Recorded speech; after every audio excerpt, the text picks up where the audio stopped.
Graça e paz, queridos. Nós vamos agora ao terceiro estudo do pós-encontro. O terceiro estudo do pós-encontro, que não foi possível ser ministrado na reunião de ontem e também não foi possível ser ministrado na conferência para Recife. Então nós vamos aproveitar e gravar esse vídeo com o terceiro estudo. O tema é o sexo e a criação de Deus. O texto base é Gênesis capítulo 2, verso 20, que diz que Deus criou o homem e colocou o homem sobre toda a criação. Entretanto, em toda a criação não encontrou companheira idônea para Adão. Na verdade, quando nós falamos sobre sexo, algumas pessoas criam uma confusão, porque entendem ou associam o sexo à promiscuidade. Na verdade, sexo e promiscuidade são duas coisas completamente diferentes. O sexo é uma bênção. O sexo foi criado por Deus. O sexo teve o objetivo de trazer ao homem duas coisas. Primeiro, a procriação, porque através do sexo vem a procriação. E segundo, trazer também o privilégio do desfrutar. Para você ter ideia, o único animal da espécie humana ou de toda a criação que tem prazer na relação sexual é o homem. Então Deus ele criou isso com o objetivo de que o homem pudesse ter esse prazer, tivesse essa alegria, mas com a pessoa certa. O grande problema do sexo é quando o sexo se transforma em promiscuidade, é quando o sexo se transforma em iniquidade, em prostituição. E nós vamos agora abordar alguns pontos que são fundamentais dentro do nosso estudo. Primeiro, por que esperar e não ceder às relações sexuais fora do casamento? Bom, temos alguns aspectos importantes. O primeiro aspecto importante é que quando o relacionamento sexual ele é realizado fora do casamento, ou seja, fora do casamento para quem é casado se chama adultério. Fora do casamento para quem é solteiro se chama fornicação. Para aqueles que estão, para vocês que estão com estudo, que já foi passado para vocês pelo WhatsApp, no final existe um suplemento de informações que fala sobre o que significa fornicação. Você pode estudar sobre fornicação, é um ponto específico, está na última página que eu não vou estar abordando aqui. Mas basicamente a fornicação é a relação sexual fora do casamento. É a relação sexual fora do casamento para o solteiro ou a relação sexual antes do casamento ou fora do casamento, que é o adultério, né? Qual é o primeiro aspecto? Por que é negativo a fornicação ou o adultério? Em primeiro lugar, porque pecamos contra Deus. A primeira epístola de Paulo aos Coríntios, capítulo 6, verso 13, diz que quando cedemos as relações sexuais fora do casamento, estamos pecando diante de Deus. A palavra de Deus em 1 Coríntios 6,13 diz: os alimentos são para o estômago e o estômago para os alimentos. Deus, porém, aniquilará tanto um quanto o outro, mas o corpo não é para a prostituição, senão para o Senhor e o Senhor para o corpo. Entenda, a prostituição é uma afronta a Deus. A prostituição ela é desonra a Deus. Quando nós entendemos o significado da prostituição ou do adultério, nós entendemos que o primeiro aspecto negativo é que isso vai nos separar de Deus. Deus ele não vai comungar com a imoralidade. Deus não vai se relacionar com uma pessoa que se relaciona com o pecado, com a iniquidade. Quando o Espírito Santo está em nós, o nosso corpo passa a ser seu templo. Templo do Espírito Santo. 1 Coríntios 6, 19 e 20. Você é templo, morada de Deus.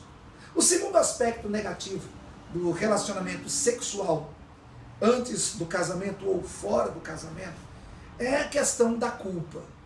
O aspecto da culpa ela é muito delicada, porque quando nós falamos sobre o aspecto da culpa, para algumas pessoas a sexualidade dentro do casamento, fora do casamento se tornou apenas uma diversão irresponsável. O segundo grande problema é que a culpa vai estar necessariamente associado ao terceiro, que é a consequência. Porque todo relacionamento sexual, perceba bem, fora de um casamento, ele vai trazer dois problemas. O primeiro, a culpa. O segundo, a consequência. Quando um relacionamento é feito sem comprometimento, quando um relacionamento é feito sem comprometimento, o relacionamento sexual ele traz feridas que muitas vezes se tornam incuráveis ou difíceis de serem curadas. Deixam marcas, deixam traumas.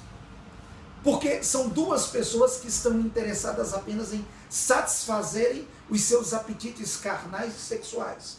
Porém, não se comprometem com o emocional do outro.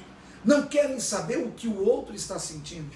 Quando aquele relacionamento termina, como dois animais, cada um segue o seu caminho, se tornam como bichos irracionais.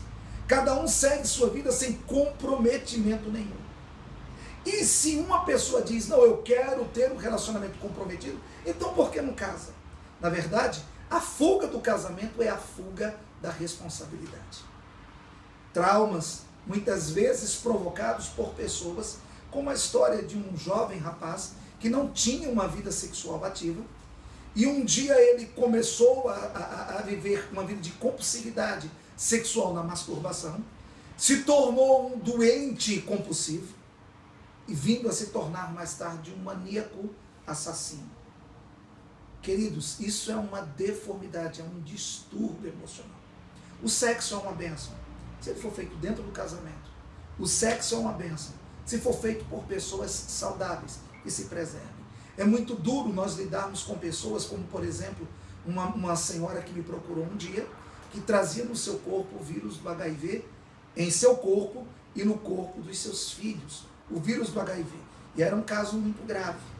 E esse caso veio ser notório depois da morte do marido, quando a esposa veio descobrir que o marido, ele por ter relações sexuais fora do casamento, em prostíbulo, adquiriu o vírus do HIV, transmitiu para a esposa, transmitiu para os filhos. Os filhos passaram a sofrer por causa da iniquidade, do pecado do marido. Quantas esposas, meu Deus, quantas mulheres de bem sofrem, muitas vezes com graves doenças sexualmente transmissíveis por causa de maridos irresponsáveis. E o pior, quando você transmite essas doenças, você se torna alguém egoísta. Porque quando a relação sexual para aquele que é casado é feita fora do casamento, é uma pessoa que está apenas em busca da sua autossatisfação, pouco se importando com o que passa no sentimento no coração do outro. E para o solteiro é um grave risco. E aí nós vemos aquilo que hoje é comum. Quantas crianças hoje que não têm um pai presente ou não têm uma família estabelecida? Por quê? São frutos de aventura. Não que essas pessoas não possam ter uma vida feliz. Em Cristo Jesus elas podem encontrar paz. Mas é tão desafiador o filho crescer sem a referência do pai e da mãe dentro de casa. Quantos jovens hoje gastam boa parte do seu dinheiro pagando pensão? Sim, pagando pensão porque tiveram filhos fora de um casamento. Isso são atos irresponsáveis, são consequências. Entristece a Deus, traz consequências graves. E o que também faz, entristece a Deus, traz consequências e ainda produz um complexo de culpa durante toda a vida. Porque com o passar dos anos, a pessoa ela vai se arrependendo, porque ela diz assim, puxa, eu podia ter evitado tanta coisa. Talvez se você hoje é alguém um pouco mais maduro, e você percebe que na tua história você fez filho antes de hora, teve relacionamento sexual antes da hora com pessoas erradas, hoje você diz, poxa, tem muita coisa que eu podia ter evitado. Queridos, o sexo é uma bênção, desde que ele seja feito com a pessoa certa, na hora certa, da maneira certa. Como evitar relações sexuais ilícitas? Em primeiro lugar, fortaleça a sua relação com Deus. Mateus 5, 27 e 28 nos ensina a mantermos uma vida fortalecida em Deus. Se eu me mantenho em comunhão com Deus, sim, com certeza eu posso evitar relações sexuais ilícitas. Eu tenho que estar preparado para enfrentar a tentação. E como que eu preciso estar preparado? Eu preciso estar preparado fugindo de algumas coisas, como promiscuidade, guardando os meus olhos, os meus ouvidos, as minhas palavras. Hoje não precisa ir muito longe. Hoje o WhatsApp tem sido canal de promiscuidade para muitas pessoas. Pessoas vivem recebendo informações, fotografias, mensagens, prostituição através de um WhatsApp, de uma internet, de um site, de uma rede social. Uma rede social ou a própria internet, que pode ser, como está sendo nesse momento, uma ferramenta de bênção, mas em alguns casos se transforma em ferramenta de prostituição. Guarde os seus olhos, guarde os seus ouvidos. Se você percebe que uma área é perigosa, uma amizade está sendo perigosa, não tente ser forte. Entenda, para relações sexuais ilícitas, você não tem que ser super-herói. Fuja, é exemplo de José. Manter-se longe é manter-se seguro. Ok? Que essa palavra ela possa servir de edificação, que essa palavra possa ser fortaleza para o seu coração. Baruch haba Beshem Adonai. Que Deus nos abençoe.